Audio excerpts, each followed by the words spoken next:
This is KossTalk with Evan Kossman, and you are listening to episode 15. This week on the podcast we have Blake Murphy, managing editor of Raptors Republic and Raptors writer all over the place. So first off, thanks for taking the time out to do it. No problem, man.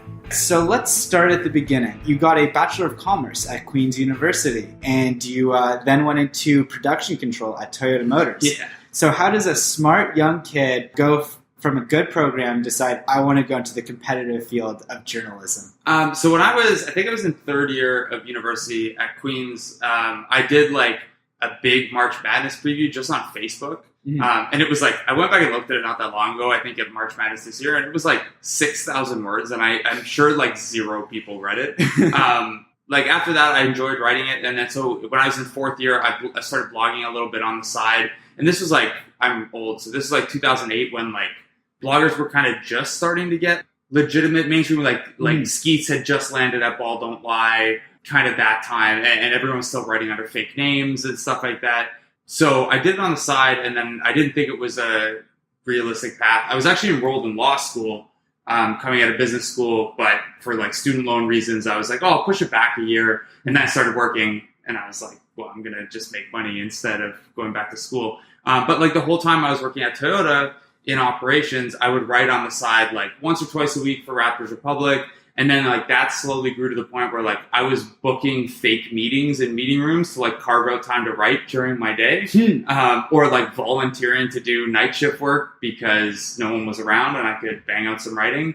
Thank God no one from Toyota would be listening to this. But like at a certain point, I was like, hey, I either have to like stop this or start taking it seriously. So then I went to UBC to do a master's of journalism and kind of just dropped everything to do that. I didn't finish it because a year in, the Score hired me, and everyone said, you know, like the experience would be better than finishing your degree. I could still finish it at some point. But yeah, I kind of just made a decision. I did it for fun for a long time, and then at one point I made a decision to try. I thought I was like, or not at the time, but could be good enough to make a living, and not realizing that, you know, the industry is shrinking and almost no one's making a living. But yeah, we all make mistakes. And you can always go back to finish the masters. You can always go back to all those other things. And that's kind of been a huge thing for me. Like now that I'm freelance full time too, is like, even as the industry shrinks and it's like terrifying, at least I have like the business background and the manufacturing industry background that I have a bit of a safety net. I wouldn't be happy to land on it, but like it's let me take a little bit more risk than I might otherwise have been able to. When did you find your niche within your writing? I don't really know. My niche has kind of changed a couple times. Like when I first started, it was almost, I was kind of like, 2007, 2008, 2009, that window, like a lot of people were kind of just like Bill Simmons derivative. And like, I was guilty of that too. Not to like the Barstool level of derivative of Simmons, like with all the bad parts, but like very much like trying to be jokey and stuff like that. So like I tried that at first, and then after a while, when I was working, I was only writing Raptors stuff. But then when I went to school, actually the niche that I kind of had for a little bit, I was writing all sports, and I was almost only doing analytics stuff. So hockey, baseball, basketball, even a little bit of football stuff, like with a fantasy spin. So that was kind of it for a little while. And like I was going to Sloan conferences and stuff. I don't have the math or computer programming background, but like I could play around enough in Excel and a little bit of R, like piece together some stuff. So, and then when the Score hired me, one of the reasons they wanted to hire me was because I was a generalist and could do all the sports. But then like really quickly, it was like, hey, we need you on basketball. And then it kind of went from there. And like, I don't really like Raptors is my niche, if that's even a niche, but like wherever I've needed to go, I just kind of went to, and it just kind of worked itself out that way. Do you think there's difficulties managing writing between all the different sports and sort of trying to keep track of all of them? Yeah, for sure. The thing I've run into sometimes is like the other day, for example, I wrote a CFL thing for Vice, and I hadn't written a football thing in so long, and I don't really follow the CFL that well. So I didn't want, like, it was strictly like a news thing about them cutting the contact from practices with player safety in mind. So there are skills that you pick up that are transferable to all the sports. And there are some people who do a really good job of being able to do all the sports. And what's important when you do that is to recognize then that you're not an expert in any one, and don't write I wouldn't swoop in on a CFL and make claims as if I'm an expert and as if I know that sport. Really, the only two sports I feel comfortable writing about at that level now are basketball and baseball. I love hockey, but like it overlaps too much with basketball for me to stay up to date on the newest stats and the newest trends, and like know the Leafs and I know the guys on my fantasy team. And then, I follow the Panthers a little bit because I have a buddy who works for them. And I don't know. I think there are some people who can generalize and they do a good job, but you have to very much like know that you're generalizing and you're not an expert in any field. Because otherwise I don't know. I don't know what readers would think of it, but like, if you're a columnist, that's one thing because you're doing big picture pulse of the team or city stuff. But yeah, I wouldn't want to swoop in like, if the Athletic, like, if all their Leafs people got sick or something, I wouldn't swoop in and, like, try to write, like, James Myrtle. So, I mean, there's a difficulty to it. Part of it is just how much you follow it and how much work you put into. Like, there are people who do it capably. And I do some baseball stuff, and I think I do it fine. But a lot of that is because basketball and baseball, the schedules work out nicely. You can stay focused on both of them pretty deeply. Some of the best, or maybe not best, but some of the most interesting career advice I got early on was I was asking someone basically this. Like, should I pick one sport, and even beyond that, should I just be the analytics guy? There are some people on basketball Twitter who are just the salary cap guys, or, you can really work out a good spot as a Kevin Pelton or a Tom Haberstroh, be that kind of, I'm going to communicate the analytics stuff. And what I got told was generalize until you're paid to specialize, which was like pretty good for like what I was doing because I was in journalism school and like writing a bunch of stuff. So it was like basically like do what you're doing like until there's a good reason not to. But there's also something to be said to be like to just like really owning your corner, like Pelton and Haberstroh or the guys who do the cap work or whatever. Because yeah, I mean, the more you dig into, you can only allocate so much time and energy into knowing everything, right? So yeah, I mean, I think it's going to vary person to person how much you need to focus on one sport or one area. So what were the difficulties, I guess, determining which sports you wanted to focus on? Or was it because you were pushed into it by the score and it just sort of naturally happened? Yeah. And that's it was just kind of naturally like what the score needed. Like I grew up, I only played hockey and I only watched and followed hockey till maybe like the Vince Carter dunk contest. Like I started paying attention to basketball a little bit, but I didn't really dive into it until like maybe grade 11 when I kind of stopped playing hockey at a competitive level. And like baseball, went to 2 or 3 games a summer with my family, but I never played. So neither of those was really a priority. But then like when I was in first year university was the NHL lockout season. And then I got huge into basketball.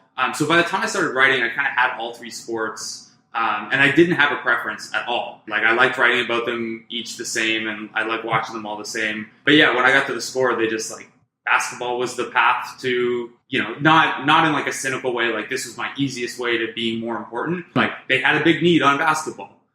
So I went in that direction. And like, I mean, at that point, my portfolio was probably stronger in basketball than any other sport anyway, from Raptors Republic and some stuff like that. Hoop Data, which kind of predated Nylon Calculus as an analytics site. Yeah, and then, but it was basically like, had I landed at the score and they were like, we really need someone to lead up baseball, or, it would never happen in Canada, but hey, we need someone to lead up hockey, like just as easily gone those roads too.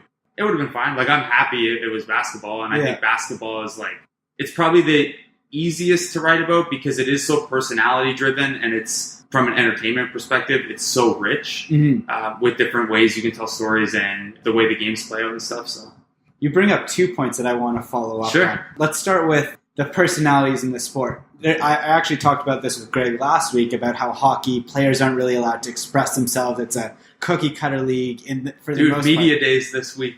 It's not the same. No. And also with a lot of the reporters are asking the same questions on the other side, so it doesn't leave a lot of room for creativity. How do you think the NBA does it better in the sense that they allow their stars to breathe and actually be themselves? I think part of it was in your question is that they allow the players to breathe and be themselves. And I mean, they have some built-in advantages where the rosters are smaller, the best players are more important, and then the game is viewed very close up and no one's wearing helmets and everyone, during cutaways after plays and stuff like that, you can very clearly get to know what a player looks like and what they act like and what their game is like. Where with baseball, there's not as much, no one has as much screen time. Mike Trout might not get picked out of a lineup because, he's only on screen for 5 minutes of a baseball game where LeBron's on screen the entire time. Baseball also runs into something that I think it was Michael Schur called one time that like baseball's kind of a confederacy of fan bases rather than like a national game, which is really interesting. And I think that plays to the NBA's favor, where the NBA is very much like, it is regional, but like it's nothing for a Toronto-based person to be a Lakers fan. Or I remember one time on the Raptors Republic podcast, I had a halftime performer on, a guy named Christian Stoinev, who grew up in Florida and just by chance is a giant Raptors fan, and he got to do the halftime show at a Raptors game. And so like I think the NBA lends itself more to that, and then like the access you get in terms of getting to know a player just through the sport itself is, you know, like football, everyone's in a helmet. Hockey guys have helmets on, and you know, the Sidney Crosby is important, but he's on the ice 25 minutes out of 60 instead of 40 out of 48. And so I think there are a few small advantages like that. And then I don't know how much of it is where the culture around basketball has kind of intertwined with the entertainment culture a little bit more than other sports, where, you know, there's a clear tie into hip hop culture. And maybe I'm biased in how this came about because at the time I started watching basketball, like And One was hot. I don't know, having that as like kind of a subculture of the sport is, I think, important in building that character, because, you know, there are guys who, like Ray Ferrellson with the Raptors, like came from And One. So I think, you know, having that as a subculture of the sport lends itself to it. And then I think the NBA just does a good job of, I mean, we saw the NBA and the NBA Players Association the other week encourage players to speak out about political issues and stuff like that. So I think the NBA does give them that freedom, and more than in other sports, maybe there's kind of that feeling of you can be a personality and won't be looked down on. And I can speak only really to the NBA. I've been in MLB locker rooms a little bit. I haven't been in NHL locker rooms. I've been in junior hockey locker rooms. And like, what was interesting about that is that talking to like 16 and 17 year olds, like they've clearly been media trained already and know not to, like, they're saying playing a 200-foot game, just got to play at both ends of the ice, and, you know, good Lord willing, the pucks will bounce our way. So it's, yeah, so I can't compare like what the NHL guys are like in the locker room, but the NBA guys are, like, for the most part, especially the established guys who are made a little bit, pretty comfortable like being themselves and saying what, answering earnestly and stuff like that. Sometimes to a fault, maybe. So you have developed like relationships with probably a course of the Raptors players. You interact with them very frequently. I've noticed you tend to not skew, but you tend to talk about your interactions with Bebe and like the younger guys a little bit more. Can you speak about what the difference is in talking with a young guy who maybe isn't established versus the stars, what the contrast you see there? For sure. And part of the reason I do that, one, is because I haven't been on the beat as long as other guys. So, you know, Kyle Lowry and DeMar DeRozan haven't been building a relationship with me for years. I've only been going with Access for like 3 years. So part of it is that, you know, those guys are tough to get anyway. And then I haven't been in from the ground floor building those relationships with them. So part of it has kind of been strategic where, you know, I'm at the Hershey Center all the time. So when Bebe gets sent down on assignment or Norman Powell gets sent down on assignment, you know, I'm a face that they're seeing and talking to more often. And then I find those stories interesting anyway. The fringier guys, like, I don't know. The thing is that everyone is talking to DeMar DeRozan and Kyle Lowry every game. So you kind of, if you want to do different stuff, or if you want to get different perspectives, you kind of have to go away from those guys. And like, it's not even like you have to do a trade-off, because all those videos will be up on YouTube after anyway. Part of it is like access. Part of it is I haven't been there long enough to build the relationships with the higher end guys. So, you know, you kind of work to build the relationships with the guys that are coming up. Yeah. And then in terms of difference of how they answer and how they handle things, you know, it varies very much guy to guy. Like Bebe is obviously very open, and very emotional, and like he'll tell you what's on his mind. Norman Powell has like gotten a lot better, but when he first came, he was like pretty straightforward. Like, that just motivates my grind. Like, I'm just here to grind, like that kind of stuff. And he's opened up a little bit. And DeMar is actually a really interesting case, because when his first couple of years in the league, like up until maybe he made his first All-Star team, like he was not a good quote. Like he was like Terrence Ross levels of like, he seemed shy, and they would be like one sentence answers and a little quiet. And then he gave that like "we out here like Michael Phelps" quote, and then it took off where DeMar is just like an amazing quote after that. And like, he's very good with the analogies now, and it's weird. So sometimes I think guys, like, that's part of learning the league and learning those responsibilities. And like a guy like Powell, like he was at UCLA, and was a prominent player there for 2 years. So he probably was more used to it than some other guys come in. Like Fred VanVleet came in, and he's really polished with it because he was, Wichita State fans are crazy. So I'm sure he did lots of media while he was there. But like then you have like DeLon Wright came in, and he's pretty shy, and he was 2 years at a JUCO and then 2 years at Utah. So even with, the NBA pedigree, you could see why maybe it would take him a little bit of time to open up. So it kind of varies guy to guy. And I don't know. It's a good way to get different perspectives, and you're not going to get Kyle Lowry and DeMar DeRozan very often anyway, one-on-one, or in a scrum isn't the best place to ask like X's and O's stuff or like more interesting stuff anyway. So you talked about just recently getting access. What goes into, for like people who are starting out, what goes into actually getting that access? So when I was with The Score, this would have been 2013-14 season was my first season with The Score. So I guess I've had partial access for 4 years. I had applied as Raptors Republic, and The Score at that point was also planning on sending people in the field occasionally. So I went a handful of times, basically just to learn the ropes and like just kind of latched on to Holly McKenzie and James Herbert, and was like, hey, show me what to do and what not to do. So that year I went a couple times just to get my feet wet. I went to one of the Nets playoff games with press access, which was crazy. And like that was the no cheering in the press box thing. That game is the only time I've like almost messed up because like Amir had a big dunk at like a pivotal part in one of the games. And it was just like, it was Amir too on top of the big swing in the series. So then the year after that, The Score was kind of pulling back on that, so I didn't really get to go as much.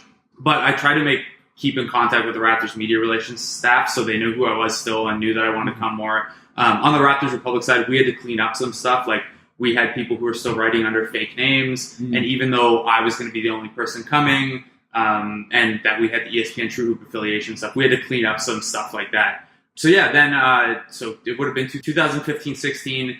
They were like, this is my first year freelancing, not being at The Score. They were basically like, okay, you can have a press pass, but like, I wasn't living in town at the time. So it was like, I was coming like 2 or 3 games a month.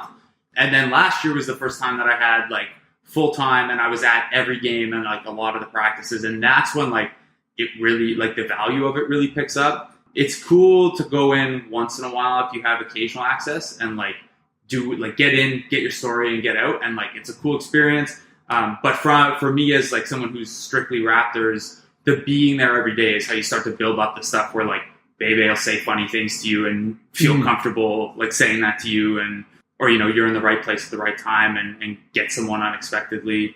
So yeah, I don't know, like if someone were going for the first time, like it can be a little bit overwhelming, but like it all operates pretty much the way you think it would operate. And, like, go in, scrum up, get out. Don't like, and basically the only rule is like, don't be a jerk, right? Yeah. Like, don't get in the way, and don't just be respectful of the fact that it's someone else's workplace. And yeah, it's pretty. I don't know if I answered your question directly, but no, you did. I want to take it back to your actual writing. There is a perfect J. Cole quote from Let Nas Down, which is, I used to print Nas raps and tape them up on my wall. My friends thought they was words, but it was pictures I saw. Did you have a writer or analyst that you looked up to when you started to get into it that said, I really respect what they're doing and I want to incorporate that stuff into my work? Yeah, there are a few people, and like you run the risk sometimes of reading some, like there are risks of like having that and then trying to be too much like them. And like I think everyone knows that now, like Zach Lowe is the gold standard. Nobody blends reporting and analysis and video work and all the elements nearly as well as Zach Lowe. And I think like a lot of the better basketball writers at like a lower tier, like kind of use him as the model. And like I said earlier, like 2008 to 2010, like people were kind of using Bill Simmons as the like, okay, this punchy, jokey way is the way in. And I don't think I really, other than ripping off Simmons's mailbags for easy content for a really long time, I don't think I took too much from that. But like early on, like the Basketball Jones guys were actually like a big, like I got to know them a little bit into like as early as 2008, I think, when they were still like podcasting in their kitchen like this. So kind of following them and like seeing how they evolved and what they were doing. And like, I mean, you want to talk about guys who blend the comedy aspects and the entertainment value of the sport with actual analysis. Those guys are like top of the line. And I mean, not related to me, but for anyone in the industry, they're also an unbelievable example of like how once you get success to like stay legitimately awesome people. Like they're the best dudes. So early on, they were people that I followed a lot. More recently, when I started taking it seriously, Zach Lowe is one. Jonah Carey is a guy that I looked up to a lot, and he was super good to me. I helped him on his Expos book a little bit. I did a lot of the transcribing on that, basically as a way to just get to know Jonah and pick his brain a little bit. There are a couple other ones, like when I was doing analytics stuff, like Russell Carlton, who people might know as Pizza Cutter, was like really, really helpful. Eno Saris, when I was doing fantasy stuff. There's kind of, as I've gone to different places, just try to pick up different stuff from different people, because like everyone has strengths, and you're not going to be like someone else. Like if I'm writing Fangraph stuff, I'm not going to be Jeff Sullivan. I can't do Jeff Sullivan as well as Jeff Sullivan does, and I can't do Zach Lowe as well as Zach Lowe does. But if you can read different people and like find areas that either you can improve on, or different approaches to what you're writing, especially if it's like the nittier grittier stuff, like the analytics or the contract stuff, or even the film stuff that Zach does, like learning, like finding other people who do a good job of what you want to do, and just like reading them a lot is a good way to get better. So I'm not trying to like cop anyone's style, but you pick up little things from everyone and kind of Mega Man your way to who you are. Hi there. Sorry for interrupting the interview with Blake. Just wanted to say, if you're new to the podcast, welcome. I hope you enjoyed the content so far. If you do, and are listening to this on Apple Podcasts or iTunes, if you could be so kind to give us a review, it would definitely mean a lot. If you haven't done so already, subscribe to the podcast, and welcome to the family. Feel free to catch up on old episodes and share the podcast with as many people as you like. Thanks, and let's get back to the interview. So you mentioned analytics, and you mentioned in the past how that was stuff you were writing about. So basically, you've written for Fangraphs, Nylon Calculus, and Beyond the Box Score about analytics. Yeah. MLB fans have embraced analytics. It's full-blown over there. NHL fans, I think they're starting to pick up on it. There's definitely a lot of steam in that direction. NBA, it's developed, but I wouldn't say maybe the same ways or embraced the same ways by the average fan as they are with the other sports. How does wrestling embrace analytics? Wrestling? Oh, man. So actually, what's funny about this is like it sounds jokey and it sounds silly. One, I have totally had an idea for like a heel manager who like uses sabermetrics to dictate their wrestler strategies before, and I think it would be super annoying where like this manager is just like, no, like you can't use the top rope in this situation. There's only an X percentage chance that you're going to get the pin, and they would be the most annoying heel character ever. But also, there's a guy named Chris Harrington. He goes by Mookie Ghana on Twitter, but he actually does some like wrestling analytics, not from like obviously it's scripted, so breaking. So you can't be like, well, this guy has this chance to win. But he does a lot of analytics with like their business side. So like what ratings are like when different guys are in different spots, or like what their financials have been like in different eras, or like with this guy as the champion. So it's funny, like there are people who like try to look for stuff. And I think it's just like some people just think that way analytically, and that's how some people view the world and want to understand it. I don't think we're going to get anything like for the public fan, the deepest you might get is like Dave Meltzer's star rating. Like that's it. This guy averages 4.5 stars. That's probably as deep as we're getting. I would love to come up with something better though. But. No, the manager being an analytical mind and bringing that to the field, I feel like would be hilarious. It would be so annoying. It could also be very annoying. Yes, that's the point though. If you're a bad guy manager, you mentioned that wrestling is scripted. How do you divide that part of it and also a general fandom of the sport? Yeah, I don't know. First of all, the telling people on Twitter that wrestling is real and arguing with them that it's real is like my favorite. Is my favorite running gag. And I have a couple friends. We have a DM thread to talk about wrestling and usually Toronto Wolfpack rugby. For whatever reason, those two things overlap. But anyway, yeah, it's that running gag is hilarious to me. But it's weird. It's kind of like I think part of why at least a certain segment of wrestling fans enjoy wrestling so much is because more than like during the off season, like basketball fans, for example, love sitting down and like the team should do this, the Raptors should sign this guy to that, let this guy go make this trade, and this is what the lineup will look like. Well, wrestling kind of lends itself to that a little bit in terms of like the fantasy booking, where like you can sit there and be like, oh, this match is coming up, like who should win, and like what might the storyline look like from there, and like it seems kind of silly and like kind of like like fantasy booking is really what it's called.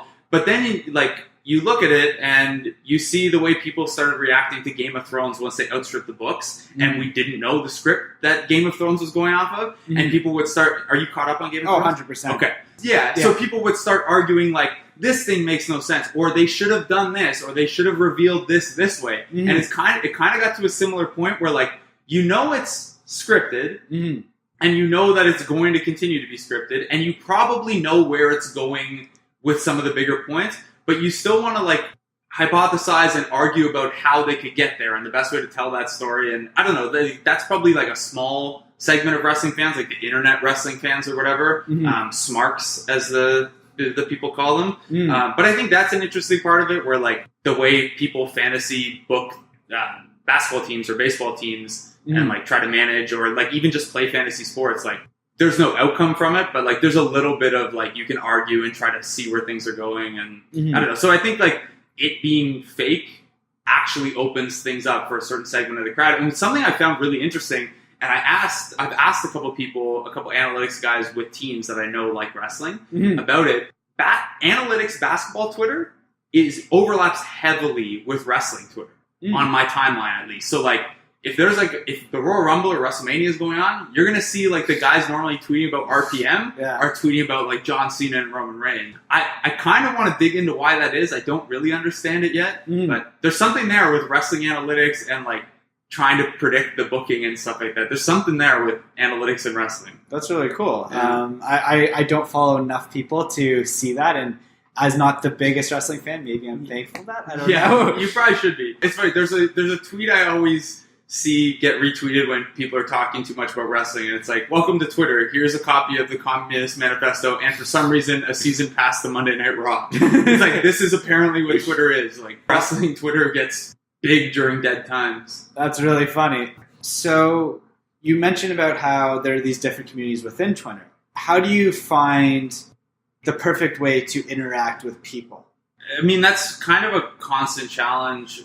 Like, it goes through stages, and it depends what your goals are for it. And like, obviously, as someone who writes, like Twitter is a great way to get my content out there and get my name out there and grow my following. But I don't really want to go about it like that, because then it would seem disingenuous. Like, there are people who treat it very professionally too, and it's just a professional tool. I kind of just want to be myself on it and then also tweet out my work. But in terms of responding to people, it's interesting, because when I had, no followers and I was starting out, it's you kind of try to, not punch up isn't the right term, but you're trying to interact with people who you look up. Like, so at that time, I'm trying to respond to a Jonah Carey tweet or Drew Fairservice or someone who I want to interact with, and I like their work, and I would like to like interact with them on Twitter. And then it got to a point where, I was kind of known for Raptors Republic, and because that was a team blog and I was getting a little bit of access, like I kind of felt like it was my duty to respond to everyone, because I almost felt like, and I still kind of feel like, because Raptors Republic is a fan community, and because I think a lot of people like to have a blog voice in addition to the mainstream media voice, because they feel it's a little more representative to them, I feel like I should respond to everyone, at least everyone who's not being an asshole, and it's kind of hit a point where you get to a certain following and it becomes really, you can get bogged down. Like during a game, it's really hard to keep up. And I know, yes, Kyle Lowry shouldn't be on the floor in a 15-point game with 2 minutes left. I know. Yeah. But so it can get a little hard. I still try to respond to everyone, especially like with mailbags and stuff, or if I don't know. I've done a thing a couple times this off season where, just like putting out random questions, just try to get to know the people that follow me a little bit better. Because I don't really know. Like, I don't know how long Twitter's going to last, and I don't know, like, it's not nearly as useful as a tool for promoting work as Facebook, but I don't really like Facebook. So I don't know, man. Twitter can be really bad sometimes when people get bogged down in NBA rank arguments or analytics versus eye test arguments and stuff like that. And like, especially after games when people are frustrated, but it can also be a really good tool. Like, I've made some like legitimately good friends off of Twitter, and like at an event like last night at Hoop Talks, you get to meet some people who follow you and interact with you. So I don't have like a rule for it, but I try to respond to everyone who tweets at me, at least to keep the conversation going. And because I know like there was a time where like you want to be acknowledged and you want to be a part of the conversation and stuff like that. So No, for sure. Like with a person like me starting out, when I can send an email to 30 people, when the 3 people that respond, that's when you like genuinely feel good. Like when you respond, it was felt incredible. Yeah. It was like go ahead, sir. No. And really, like, part of it too is like I wouldn't have a job. Like if Raptors Republic didn't have the readership it did, or like when I write stuff at the Athletic, if people didn't click that stuff, like I wouldn't be able to do this for a living. So I'm super grateful that no writer exists without a readership. So I mean, so I feel like part of it is that these people are, whether directly or not, like paying my salary, and then also like I don't know, man, we're all like just enjoying the sport together. Like it's not like I'm writing because like I think I'm the smartest basketball person. I'm writing because I really like basketball and I was okay at writing at it. So like I don't know, we're all trying to enjoy the game together and enjoy basketball or enjoy the Raptors or Raw or whatever it is. So let's go back to that writing. You mentioned Raptors Republic. How did the job there come about? So ESPN was launching the True Hoop Network in, I want to say it was 2009. It might have been, I think it was 2009. And that was headed up by Henry Abbott, who had been signed from his blog True Hoop to ESPN. And they wanted an SB Nation setup, pre-SB Nation, but every site would be independent. It would just be like everyone had an ESPN bar at the top. ESPN would do a daily link dump of interesting articles from around the network. And then it was kind of assumed that like you'd push each other's content. So like if it's Raptors Bucks, I'm going to bring a Bucks guy on the podcast, or I'm going to do a quick back and forth with a Bucks guy, link to their content, they'll link to our content. That way everyone could kind of grow together, and there would be, without ESPN investing in 30 markets, ESPN would have a property to represent all the fan bases. So at that time, Zarar and Sam, who own Raptor Republic with me, they had their own blogs doing Raptor stuff, and they were kind of approached, and they kind of came together to be one, and then they asked me to join. There's one other guy who's run the forums for as long as they've existed. So yeah, the 4 of us, it was Zarar and Sam really, but the 4 of us since then had kind of come together, and yeah, I mean, that was really it. Is ESPN wanted a site, and there wasn't really a Raptors blog that made a lot of sense on its own, so they just kind of grabbed those 2 guys, and then they grabbed me because I had my own site where I was writing about anything.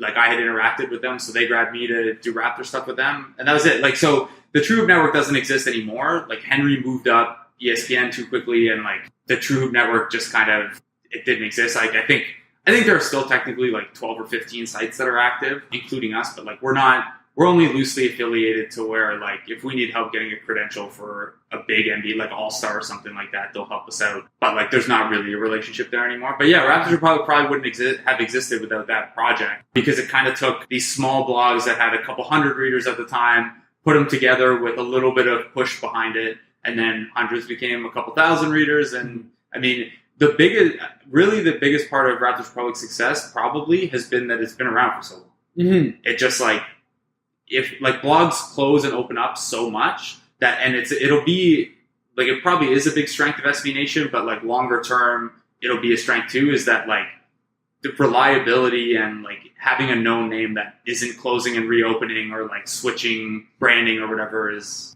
and the forums, people, I don't go on the forums a lot. People but, like, love the forums. People love the forums. Actually, someone in our forums broke the Kyle Wiltshire signing news.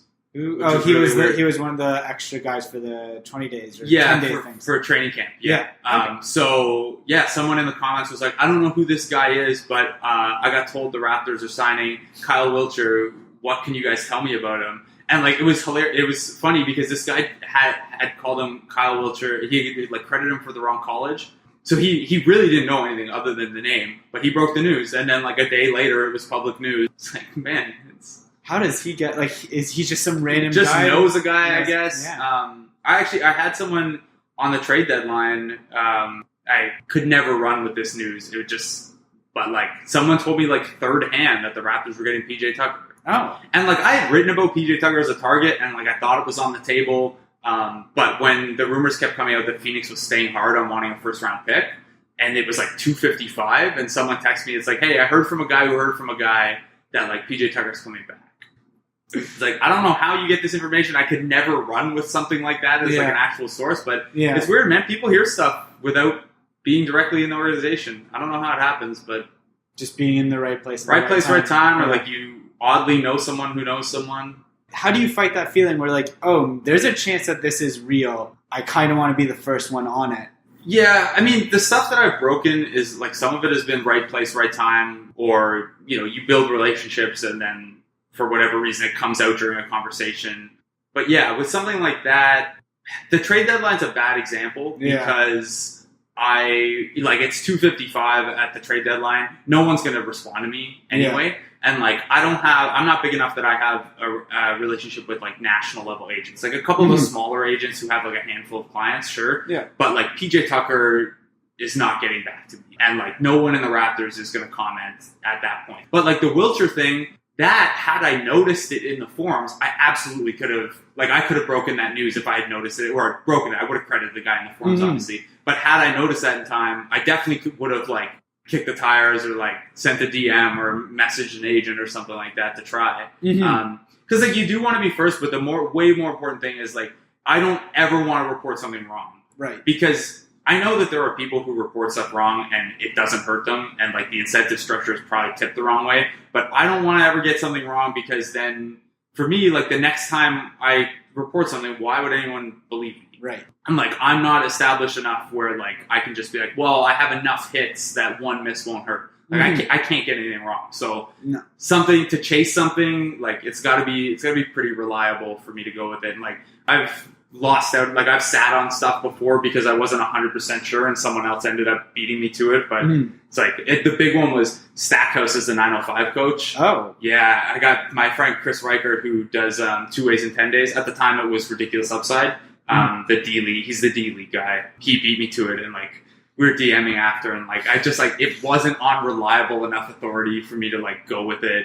And probably from your perspective, it's also probably better to have the better analysis than it is to actually break the news. Yeah, and that's something that I've done too. Is like when I know something's coming, and either I'm asked not to go with it, or I'm not 100% sure. You'll see sometimes I'll tweet out a breaking story that'll already have like 700 words. It's like I knew, but I couldn't go with it. So I mean, like I'm not aiming to be Woj or Shams, so like getting that stuff is nice and it feels like a little victory, but like it's not what people are coming to me for. So I don't feel too much pressure, but it's a weird game, man. Once you start to learn and like being at Summer League and like seeing the way different reporters interact with agents and stuff like that, it's interesting, man. Like that has to be, to do that well, that has to be like your full-time grind. We're going to call it here for this episode of the 2-part interview with Blake Murphy. As I said last week, this conversation went on for over an hour and a half worth of content before editing, so I decided to divide the episode into 2 parts.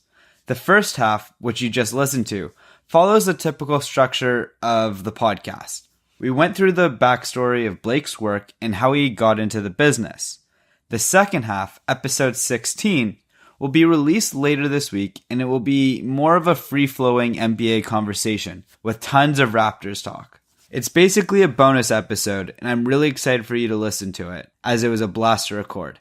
Be on the lookout for that, and remember to subscribe so you don't miss out on that and future episodes.